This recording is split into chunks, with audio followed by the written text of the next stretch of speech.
Hello everybody, welcome to Crimson Guitars and welcome to Tips, Tricks and Training. So the customer has brought in this beautiful Ibanez electric upright bass. It had a rattly truss rod, it was making some noises here and there. We tightened a few bits and bobs, but still to no avail. Then we noticed that the whole instrument is backbowed massively. The truss rod, there's too much for it to handle. We can't put any more tension on the truss rod. Playing the double bass is hard even on a good day. You need the forearm strength of Bruce Lee. But try playing one that has an enormous back bow. Impossible. Let's have a look at that back bow now, see how severe it is. We're going to get the strings off, we're going to get the nut out, and we might also have to remove the saddles because Ben is going to come in here and he's going to do some planing. So let's have a look at how bad this actually is. It's quite bad.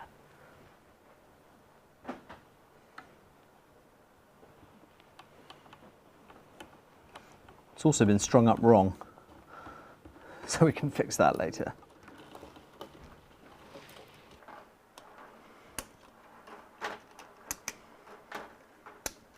Okay, you're down here with me.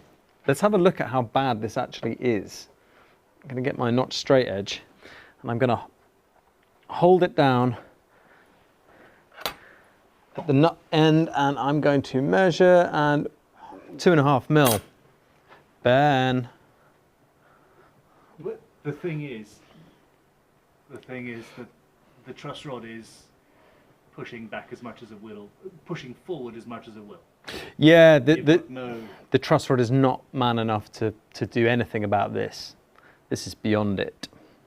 It's a terrible backbone, but here's what we have to do. We have to get the nut out so that we can actually run our planer along. We might need to take the saddles off, but also we need to make some adjustments to the truss rod. At the moment, the truss rod is fully engaged trying to eliminate this back bow, but it's not working. We need to, before we start planing, take this truss rod back to the middle position, back to 0. We then need to just engage that truss rod enough so that it's not flapping around inside of the channel. That way, when we flatten this fingerboard, we're going to be back to 0, and the truss rod is sat there just at 0, ready to make any adjustments later down the line.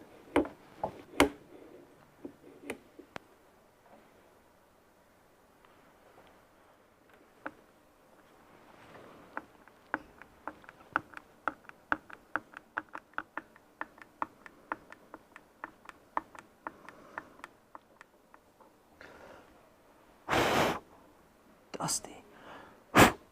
So now I have my instrument clamped down almost in a kind of torture hold. I've got a bit of leather holding down from the nut slot with a clamp underneath the bench, and I've got a clamp over here. We're not clamping too hard though because we don't want to warp the instrument when we're trying to get something to be straight. So it's just clamped down just enough so that it doesn't move when we plane it. Now, we've just got to take that truss rod back to 0.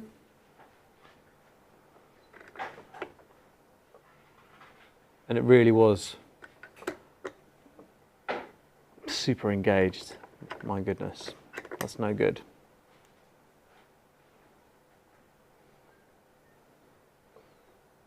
Okay, and then we're ready to just put a tiny bit of tension on just so that it's not at the 0 position and rattling. So,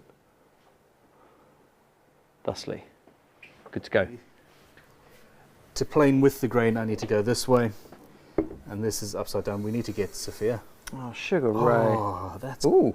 nice. Hey, not all of them are blunt. No, not all of them are blunt. So I've gone with a plane that I've never used before, just quickly sharpened it up. And essentially, because this truss rod is literally the worst truss rod that I've experienced, short of some vintage guitars we've gotten recently that don't have truss rods.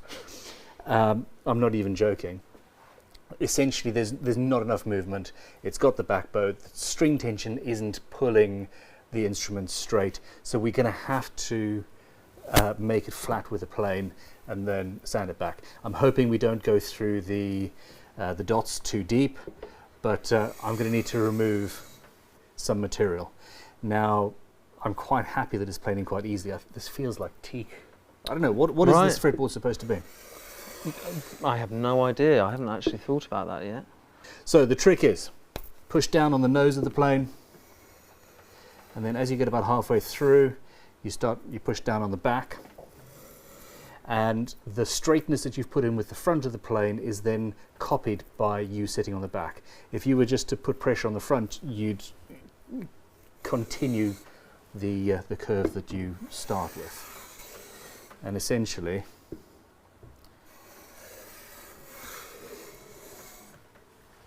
we're still not quite right. Normally I would have chosen a number 7 for this, but this is okay. So now I've got a straight area. Beautiful. Mostly. There's a little bit of backburst still. This feels weird because I'm doing it all left-handed, but look at that, Sophia. I'm planing left-handed. Sophia. Just like you. Sophia, come here. Come round. Come. Join the crowd. Come on, huddle. It's not very sharp. Tag. Okay, so Sophia actually is left-handed. If you just carry on with this, I'm going to run off and go and do something completely different. How's that? Wow, you see that? That's why he's the boss.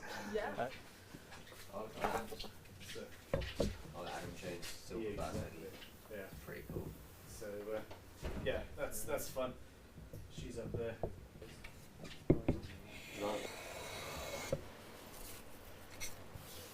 Okay.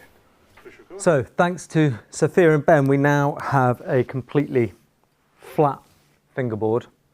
We've taken that big belly out and we're ready to use the sanding beams to get that sanded back down to probably 320 we'll go to on this. This turns out to be Iroku. Never know how to pronounce it, but it planed beautifully, even with Ben's semi-blunt plane. So let's get sanding. Okay, so here's my sanding beam. I'm going to start on 180. That planer left a very nice finish, so no need to start any coarser. Now, it turns out that this neck, well, fingerboard, is made of something called Jatoba, which is horrible, noxious stuff. So I'm going to pop my mask on and I'm going to use dust extraction.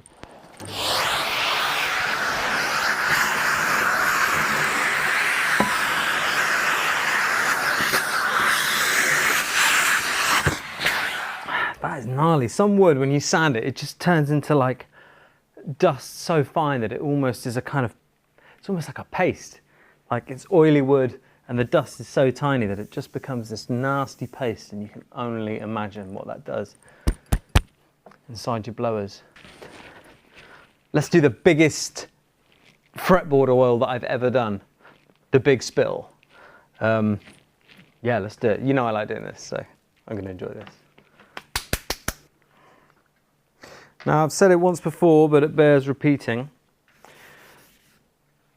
We do loads of repairs at the minute, and if you and your instrument feel in need of a bit of a date night, you know, a bit of special time together where you can, you know, mend your differences and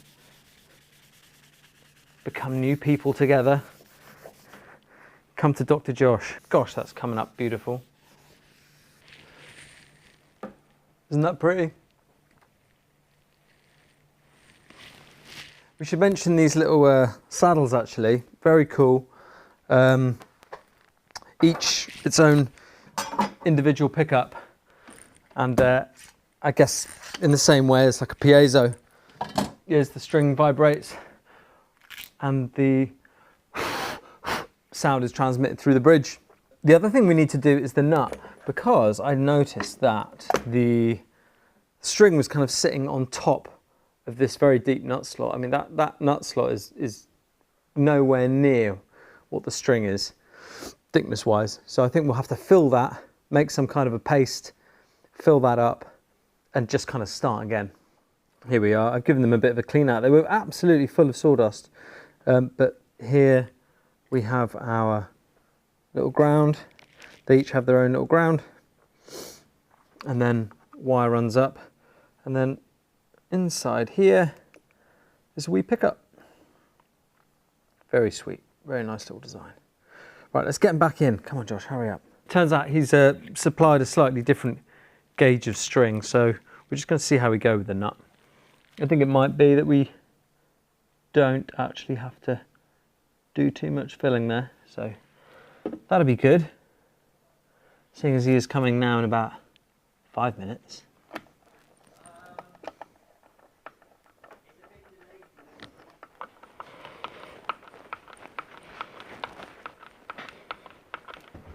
All right, string her up.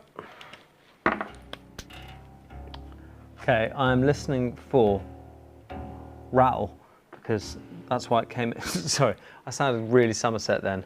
Rattle, rattle. Listening for rattle. Before it was obviously hitting that hump, which is gone, thanks to Sofia.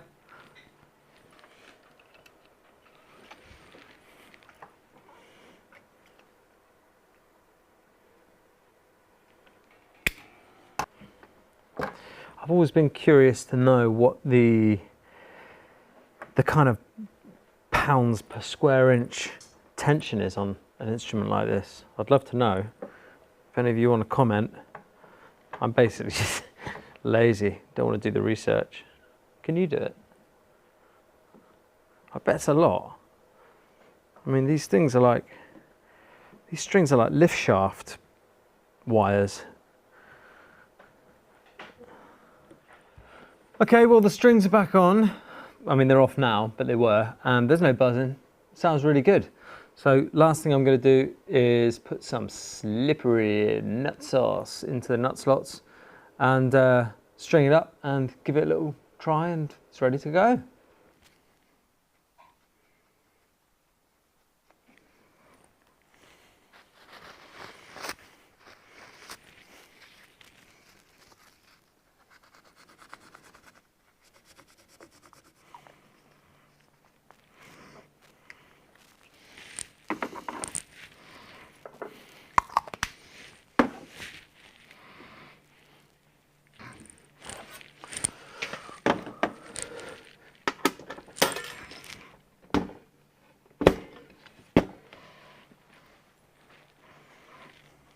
And I suppose the last thing to do is let's just have a look at this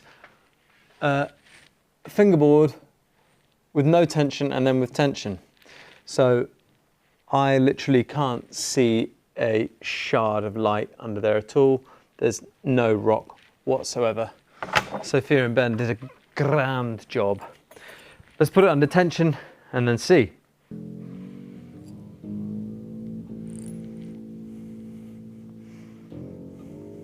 Slippery nut sauce working its magic. Moment of truth. I mean, I am expecting it to pull back a little. No, it hasn't. You know, it's no wonder that truss rod couldn't do anything. You know, if all of these strings under tension can't move this neck, what chance has that lame little truss rod in there got? None. That's how many chances that has got. Bad English. All right, guys, so that's another repair complete. Thanks so much for joining me, and I'll see you next time at crimsonguitars.com.